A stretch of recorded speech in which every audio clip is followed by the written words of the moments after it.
학생 여러분 안녕하세요. 여러분의 광쌤 이광조입니다. 자, 정의 이름으로 너희들 용서하지 않겠다. 광쌤의 세일러문 물리학2입니다. 자, 오늘은 누구를 용서하지 말까요? 바로 전류에 의한 자기장. 너로 정했습니다. 지겹습니다. 지겨워. 이게 사실은 중학교 3학년 때도 했고요. 고1 때도 했어요. 통합과학 때도 하고 물리학 1에서도 하고 물리학 2에서도 하고. 지겹죠? 근데 그만큼 중요하다는 내용인데 어려운 내용은 아니니까 쌤하고 오늘 핵심적인 내용 잘 정리하도록 하겠습니다. 자, 우선은 자기장에 대해서 얘기를 하는데 장에 대한 개념, 선생님이 이제 그 장에 대한 개념을 설명드렸었죠. 그러니까 어떤 대표적으로 이제 중력장, 질량이 놓여 있는 곳에 특수한 상황이 만들어지는 거, 그렇죠? 그 다음에 어떤 전하가 놓여 있는 곳에 특수한 상황이 만들어지는 거. 이런 것들을 우리가 장의 개념으로 설명을 했었습니다. 자, 그러면 이제 자기장은 뭐냐면 자석이 놓여 있는 공간에 특수한 상황이 만들어지는 걸 우리가 자기장이라고 그래요. 그걸 이제 B로 놓습니다. 자, 이전에는 우리가 이렇게 했었어요. 중력장은 G로 놨었죠. 거기에 새로운 질량이 놓여 있으면 힘을 받더라. 그 다음에 전기장은 E로 놨었죠. 그렇죠? 어떤 특수한 상황이 펼쳐졌을 때 거기에 어떤 Q라는 전하를 놓으면 얘가 힘을 받더라. 이 얘기를 했었어요. 이제 자기장이라는 것도 이제 요거는 B로 놓는데 얘도 세기와 그 다음에 뭐 방향 이제 그거 얘기하는 겁니다. 세기와 방향 요거 얘기하는 거거든요.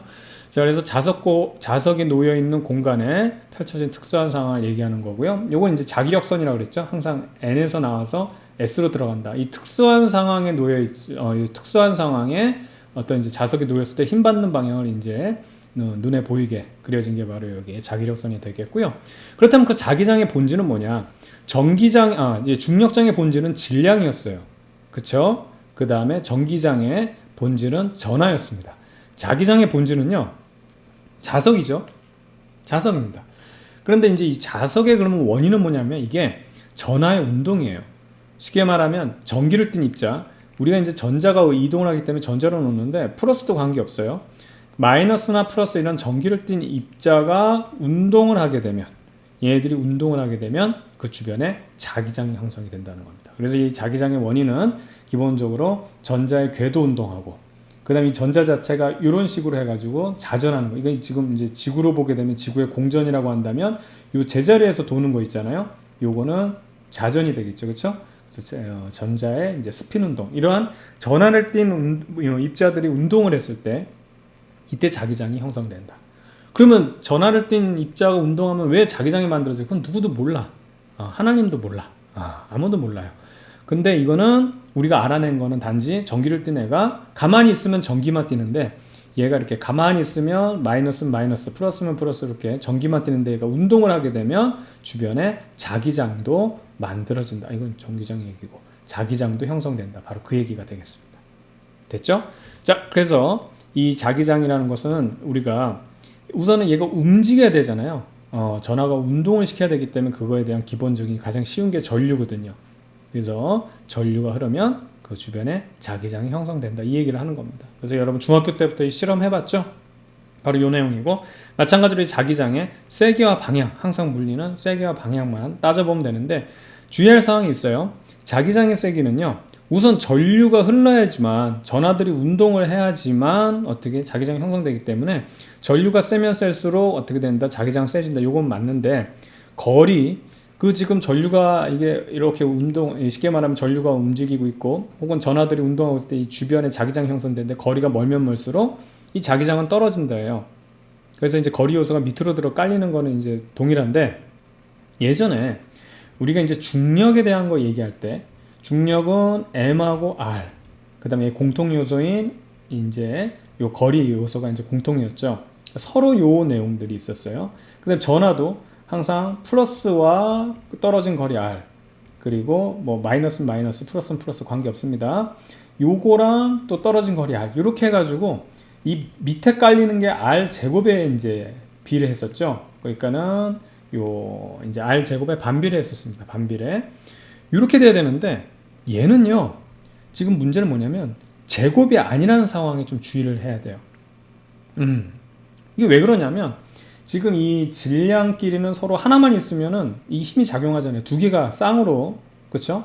얘네들도 서로 작용을 해야 되는 건데, 얘는 이제 전류가 흐르면 되는 거잖아요. 전류가 흐르면 되는 거라서 혹시 전하가 하나만 있더라도 움직이기만 하면 얘가 이제 자기장을 형성하기 때문에 이거는 꼭 R이 두 개가 필요가 없다. 그래서 이렇게 이해해 두면 되겠고, 실질적으로 요거를 우리가 계산을 해야 되는 게, 이 제곱이 들어가는 것보다 이게 훨씬 요거 유도해내는 게 까다롭습니다.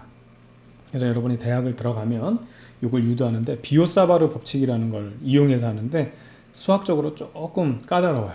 그걸 여러분 처음에 좀 고생을 좀 할 겁니다. 그래서 이런 식으로 유도하는데, 어떻든 주의할 사항은 요것만 기억하면 돼요. 이 전류에 의해서 자기장이 형성되는 것은 전류가 세면 셀수록 당연하지. 전류가 흘러야지만 자석이 되는데 센 전류 흐르면 더 센 자석이 된다, 그 얘기인데, 거리적인 요소는 제곱의 반비례하는 게 아니고 그냥 거리에 반비례한다는 거. 이것만 좀 기억해 두면 됩니다. 자, 방향이 시험 문제 많이 나오죠. 이거는 오른나사 법칙. 전류의 방향을 엄지로 하면 나머지 네 손가락이 감는 방향이 바로 자기장의 방향입니다. 그러니까 이거 마치 무슨 장풍 쏘는 것 같아요. 그 드래곤볼 보면 그 피콜로 편에서 피콜로가 이제 걔 가장 강력한 무기가 마관 광살포라고 있죠. 마관 관살포 아니지, 마관 광살포일 거야.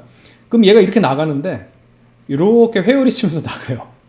에너지파는 그냥 이렇게 에너지 덩어리가 뿅 하면서 이제 장풍처럼 쏘면, 손에서 쏘면 에너지파 하면 에너지파 하면 이렇게 나가는 건데, 이게 마관 광살포인데 그거랑 똑같습니다. 그래서 엄지를 가리키고 나머지 네 손가락이 갖는 방향. 아시겠죠? 이렇게 하면 되겠고, 이제 요거 문제가 뭐냐면, 이렇게 전류가 흐르는 녀석들이 있을 때, 이건 이제 단면이죠. X는 지면 쪽으로 들어가는 방향을 이렇게 표시하고요. 3D를 2D로 표현하기 위한 하나의 아이디어예요. 여러분 얼굴 쪽으로 지금 나오고 있는 겁니다. 나오고 있는 걸 우리가 이렇게 점으로 표현하는데, 그럼 여기에서는 엄지손가락 오른쪽으로 이렇게 꽂아주면 이런 방향으로 지금 자기장 형성되고, 얘는 나오는 방향이면 이런 방향으로 형성되죠. 얘네들 거리에 따라서 자기장의 크기를 우리가 구할 수 있는데, 직접 구하는 거는 내신에서 나올 수는 있지만 실제 수능에서는 직접 구하는 것보다 이 지점에서 누가 더 세냐 이런 거 비교하는 거거든요. 그 비교는 전기장, 자기장, 완벽이해 문제풀이 팁이라는 요 강의를 선생님 따로 만들었으니까 요 완벽이해 시리즈를 꼭 여러분 공부를 하면 도움이 많이 될 겁니다. 특히 얘랑요 하는 방법이 똑같아요. 태양과 달로 비교하면 되기 때문에 요거 꼭 여러분 체크해 두기 바라겠고요. 그 다음에 이제 똑같아요. 그냥 원형 전류에 의한 자기장은 그냥 도선이잖아요. 그럼 얘가 직선일 때, 자, 이렇게 되면 이런 식으로 돌아가면서 이렇게 자기장이 만들어지는데, 얘를 이렇게 구부려 놓게 되면 이게 돌아가면서 만들어지는 애들이 여기에, 이게 지금 이렇게 선생님이 좀 이렇게 그렸는데, 요 보면 모이잖아요. 세 개가 각각 공간으로 퍼져나가는 거예요. 이거 봐봐. 이게 뭐냐면, 얘네들은 지금 나가는 애들은 여기만 비교해보면 이렇게 나가고 이렇게 나가고 이렇게 나가서 공간으로 각각 퍼져나가는데, 동그랗게 모이면 얘네들이 모인단 말이야. 그러니까 세 배가 강해지는 거예요. 그래서 이렇게 여러분들 이렇게 자기력선을 자기력선이 아니고 이 지금 전류를 구부려 놓게 되면 자기장이 세진다, 모아지기 때문에 바로 그 얘기를 하는 겁니다. 아시겠죠? 그래서 여기서 보면 이 세기랑 방향이 있는데, 방향은 마찬가지로 오른나사 법칙으로 하는 거고, 세기라는 것은 똑같죠. 전류가 세면 셀수록 어차피 자기장은 세고, 거리가 요 도선에서부터 거리가 멀수록 어떻게 자기장은 어떻게 되냐면 약해진다, 그 얘기 하는 겁니다. 단지 다른 거는 아까 봤던 거랑 다른 거는 이 상수만 다른데, 이 상수가 조금 더 커져요. 그래서 이 값이 커지는 것 뿐입니다. 아시겠죠? 그냥 그렇게만 생각하면서 같은 내용이다 생각하면 되겠고, 그러면 요거 한번 또 얘기를 할까요? 여기서 전류 방향 이쪽이니까 엄지를 이렇게 가져대고 나머지 네 손가락이 감는 방향 이렇게 하게 되면 이렇게 요 그림이 나오죠. 근데 반대로 요 도선 자체를 네 손가락으로 감아도 좋아요. 그럼 엄지가 어딜 가리키죠? 여러분 얼굴을 가리키죠. 요게 네 손가락으로 잡아버리는 거예요. 그럼 여러분 얼굴 가리키죠. 그게 바로 요 방향이거든요. 그러니까 이겁니다. 엄지가 전류가 되면 나머지 네 손가락이 뭐다? 자기장의 방향인데, 네 손가락을 전류 방향으로 잡아도 돼요. 똑같아요. 완전 대칭이에요. 그러면 엄지 방향이, 그러니까 그 네 손가락을 전류 방향으로 잡으면 엄지 방향이 자기장의 방향이 된다. 아시겠죠? 그겁니다. 자, 그 다음 솔레노이드라는 거는 요거 하나가 있으면 얘 지금 도선 하나가 이게 원형으로 해가지고 전류가 흐르면은 얘가 자석이 됐어요. 직선보다는 강한 자석. 근데 그게 여러 개 있으면 걔네들이 어떻게 돼? 지금 여기에 세 개가 지금 들어왔어 아까. 근데 하나가 더 있으면 걔가 또 세 개를 보태주겠죠. 또 하나가 감겨 있으면 세 개를 더 보태주겠죠. 가면 갈수록 강해진다. 아시겠죠? 그래서 솔레노이드라는 거는 이런 원형 도선, 원형 코일을 여러 개 감아놓으면 굉장히 강한 자기장을 만들 수 있다, 모을 수 있다. 그래서 이게 막대 자석의 역할을 한다 그 얘기입니다. 그래서 이제 솔레노이드의 자기장 같은 경우는 잘 보세요. 솔레노이드 자기장은 당연히 이것도 마찬가지로 전류가 얼른 흘러야지. 전류가 없으면 아예 뭐 얘는 자석이 안 되기 때문에 전류가 세면 셀수록 어떻게 더 강한 자기장을 만든다, 더 강한 자석이 된다고 얘기고요. N은 뭘까요, 여러분들? 감은 횟수예요. 많이 감으면 감을수록. 그게 무슨 얘기냐면 요 코일 하나가 있어도 자석이죠. 근데 얘가 두 개 있으면 두 배 세질 거 아니야.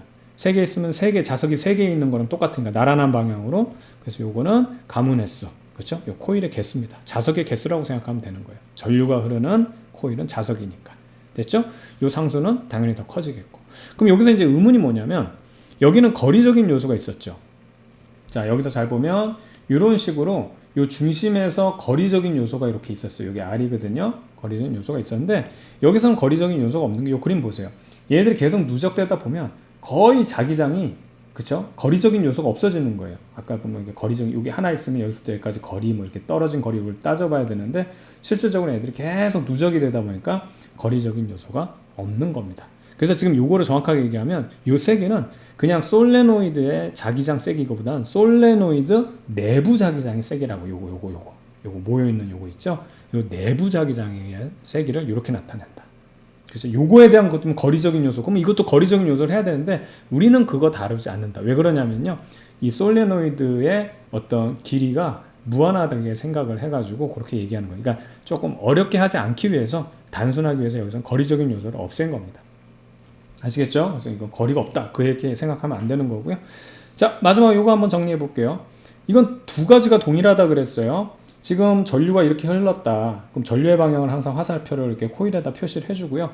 여기서는 네 손가락을 전류 방향을 잡게 되면 지금 네 손가락을 전류 방향 잡았죠? 그럼 엄지가 가리키는 방향이 자기장의 방향인데 나간다. 그래서 N극이 되는 겁니다. 그럼 반대편은 S극이 되는 거고요. 항상 나가는 게 N극, 들어가는 게 S극. 전기에서는 플러스, 나가는 게 플러스, 그 다음에 들어오는 게 마이너스. 예, 이렇게 우리가 약속을 한 거거든요. 좋습니다. 됐죠? 그럼 이걸 반대로 전류가 가는 방향, 이걸 좀 지울게요. 전류가 가는 방향을 갖다가 이렇게 가는 걸 엄지로 잡았어. 여기 엄지손가락 이렇게 그릴게요. 그럼 나머지 네 손가락은 여러분이 잡아봐야 됩니다. 빨간색으로 다시 할까요? 나머지 네 손가락은 이렇게 들어가는 방향으로 잡혀요.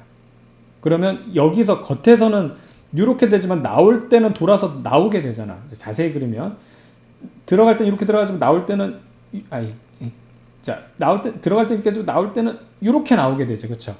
그래서 결과적으로 이 전류의 방향을 엄지로 잡아도 나머지 네 손가락이 가리키는 방향이 이쪽으로 가리키게 되는데 그래서 이게 N극이 되는 겁니다.